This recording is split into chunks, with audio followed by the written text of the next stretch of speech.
Taste the Daily. சறுக்கல்களை படிக்கட்டுகளாக மாற்றி வெற்றி கண்ட மாபெரும் இயக்கம் அதிமுக.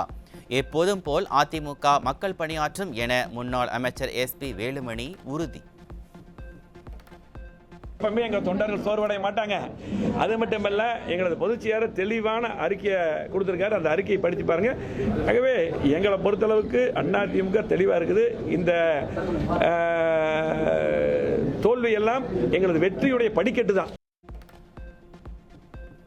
2019 பெற்ற வாக்குகளை விட தற்போது அதிமுக கூடுதல் வாக்கு சதவீதம் பெற்றுள்ளது. முன்னாள் அமைச்சர் SP வேலுமணி விளக்கம். அதாவது 2019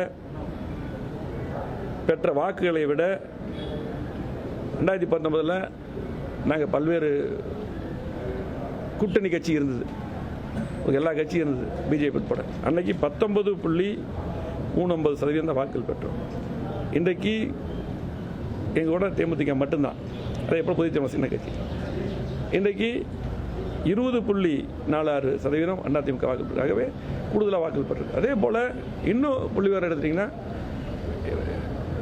திமுகவும் அப்போ பார்த்தீங்கன்னா 33% வாக்குகள் பெற்றிருக்காங்க. இன்னைக்கு 26 தான் பெற்றிருக்காங்க. உங்களுக்கு சரிவு இருக்கு. தோல்வியை கண்டு துவண்டு விடாமல் அதிமுக எப்போதும் போல் மக்கள் பணியாற்றும். முன்னாள் அமைச்சர் SP வேலுமணி பேட்டி. இந்த தேர்தலெல்லாம் உங்களுக்கு தெரியும். 2019 இதே மாதிரி ஒரு தீர்ப்பு வந்த போதும், அதுக்கப்புறம் 2021 அதிமுக கோவை மாவட்டம் முழுவதும் மிகப்பெரிய வெற்றி பெற்றது. முழுமையாக 11 தொகுதி வெற்றி பெற்றோம். ஆகவே இன்றைக்கு வாக்களித்த இரட்டை இலை சின்னத்துக்கு, கூட்டணி கட்சிக்கு வாக்களித்த மக்களுக்கு நன்றி தெரிவித்துக் கொண்டு, எப்பவும் போல் அதிமுக தொடர்ந்து மக்கள் பணியாற்றும். சிறு சரிவு ஏற்பட்டாலும் அதிமுக மிகப்பெரிய வெற்றியை பெறும் என்பது வரலாறு. 2026 மகத்தான வெற்றி பெற்று கழக பொதுச் செயலாளர் தலைமையில் அதிமுக ஆட்சி அமைக்கும் என முன்னாள் அமைச்சர் SP வேலுமணி திட்டவட்டம். அதாவது அதிமுக பொறுத்தளவுக்கு இன்றைக்கு தனித்து நின்று காமிச்சிருக்கு. அது மட்டுமல்ல, நான் சொன்னேன் 19 திமுக வெற்றி பெற்றாங்க, 21 முழுமையாக அங்கே ஜெயிச்சோம். அது போல் 1.5% தான், 3 கூட 1.5% கணக்கு பார்த்தா ஆட்சி இழந்தோம். 1% ஓட்டு தான். இன்னைக்கு இந்த சூழ்நிலையில் 80 தலைவர் இருக்கும்போது தெரியும், 2 சீட்டில் ஜெயிச்சோம், திரும்ப ஆட்சி பிடிச்சோம். அதே போல் இன்றைக்கு இது எங்களுக்கு நாங்கள் ஒரு படிப்பினையை எடுத்துக்குவோம்.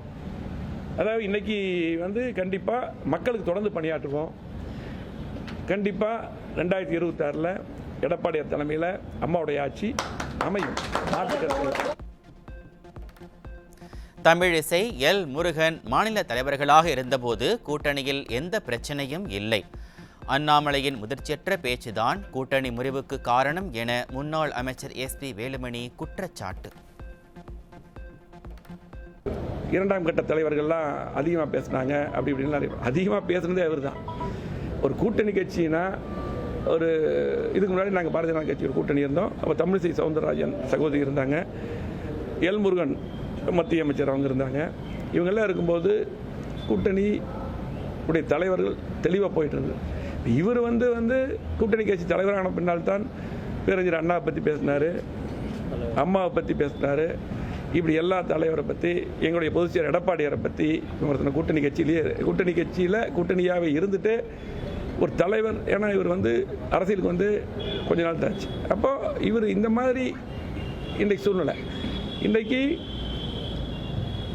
இந்த கூட்டணி சரியில்லாமல் அந்த கூட்டணி விலகி வர்றதுக்கு அண்ணாமலை தான் காரணம்.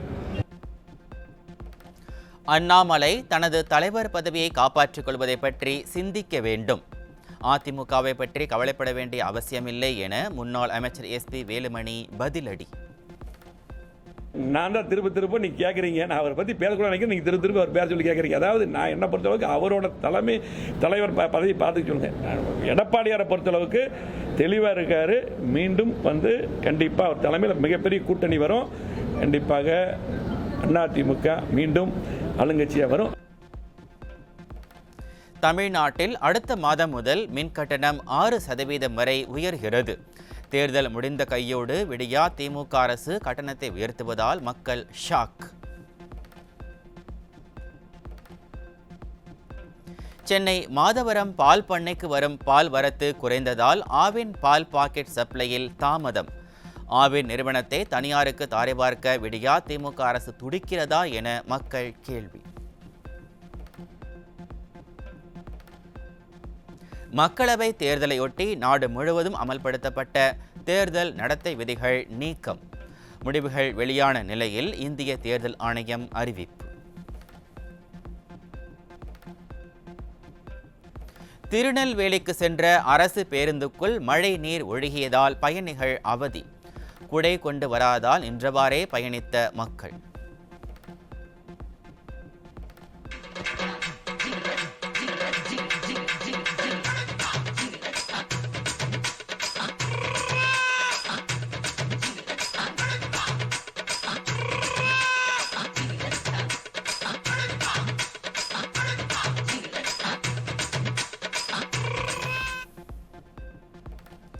நெல்லை மாவட்டம் நாங்குநேரிக்கு அரசு பேருந்து செல்ல வேண்டாம் என சபாநாயகர் அப்பாவு கூறினாரா?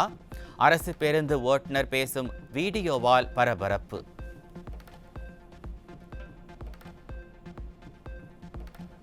பொறியியல் படிப்புகளுக்கான கலந்தாய்வுக்கு விண்ணப்பிக்கும் கால அவகாசம் நிறைவு. 2,48,000 மேற்பட்டோர் விண்ணப்பித்திருப்பதாக தொழில்நுட்ப கல்வி இயக்ககம் தகவல்.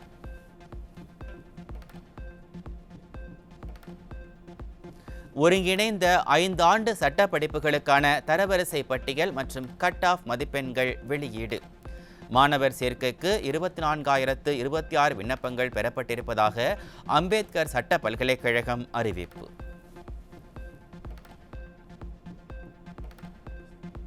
பத்தாம் வகுப்பு மாணவர்களின் விடைத்தாள்களை ஆசிரியர்கள் அலட்சியமாக திருத்தியது அம்பலம். மதிப்பெண்கள் வழங்கியதில் குளறுபடி இருப்பதாக கூறி கடலூர் அரசு தேர்வுகள் இயக்குனர் அலுவலகத்தை பெற்றோர் முற்றுகையிட்டதால் பரபரப்பு. ஒரு 5 மார்க் கொஸ்டின் உள்ள மார்க் 5 மார்க் போட்டிருக்கிறாங்க. ஆனால் கவுண்டிங்கில் அந்த கூட்டலில் 5 மார்க்கை எடுத்துட்டாங்க, போடலை. 98 மார்க் வர வேண்டிய இடத்துல அதே மாதிரி ஒரு 2 மார்க் கொஸ்டின்லையும் பார்த்தீங்கன்னா 1 மார்க் குறைச்சி போட்டிருக்கிறாங்க. 98 மார்க் எடுக்க வேண்டிய என்னுடைய மகளுக்கு 92 மார்க் தான் போட்டிருக்கிறாங்க. இப்போ 5 மார்க் கொஸ்டினுக்கு மார்க் போட்டு ஆனால் அந்த மார்க்கை கவுண்டிங்கில் விட்டுட்டாங்க. இதுவே ஒரு 35 மார்க் எடுக்கக்கூடிய ஒரு மாணவருக்கு இந்த 5 மார்க் எடுத்திருந்தா அந்த மாணவன் கண்டிப்பாக 10ஆம் வகுப்பு பொறுத்தவரையில் ஃபெயில் ஆகிருப்பான். சென்னையில் உள்ள ரேஷன் கடைகளில் இதுவரை பருப்பு பாமாயில் விநியோகிக்காமல் ஏமாற்றும் விடியா திமுக அரசு. தினந்தோறும் அலக்களிக்கப்படுவதால் ரேஷன் கடை ஊழியர்களுடன் பொதுமக்கள் வாக்குவாதம். கோரிக்கை என்ன இருக்குது? இதுமாரி கத்தினா இருக்க வேண்டியதான் பொதுமக்கள். கவர்மெண்ட்டு அதை பற்றி கண்டுக்கிறதே இல்லை. கடைக்காரங்க சாப்பிட போகிறாங்க. அடுத்த வாரம் வந்துச்சுனாக்கா போன வாரம் முடிஞ்சு போச்சு, ஜூன் மாதம் மே மாதத்து பருப்பு க்ளோஸ் ஆகிடுச்சுன்னு போகிறாங்க. இனிமேலாவது பொருள் கரெக்டாக கிடைக்கிற மாரி இறங்கின பொருள் அது ரேஷன் கடைக்கார அதான் சொல்கிறோம். மொத்தமாக பொருள் வந்தால் நீங்கள் போடுங்க, இல்லைன்னா போடாதீங்க. பழையபடி நீங்கள் போடாமல் இருங்கன்றேன். எப்படி இப்போ எல்லோரும் டெய்லி அவங்கவுங்க கூலி வேலை செய்கிறவங்க, வீட்டு வேலை செய்கிறவங்க வந்தாங்கன்னா ஒரே டைம் வாங்கிட்டு போயிட்டு வந்துடும். காரைக்குடி அருகே வீட்டில் கஞ்சா செடி வளர்த்த முதியவர். விடியா ஆட்சியில் கஞ்சா புழக்கத்தை கட்டுப்படுத்த முடியாமல் திணறும் போலீசார்.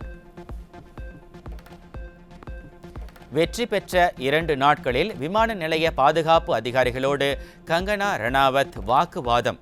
மத்திய தொழில் பாதுகாப்படை பெண் காவலர் கங்கனா ரணாவத்தை கன்னத்தில் அறைந்ததால் சண்டிகர் விமான நிலையத்தில் பரபரப்பு.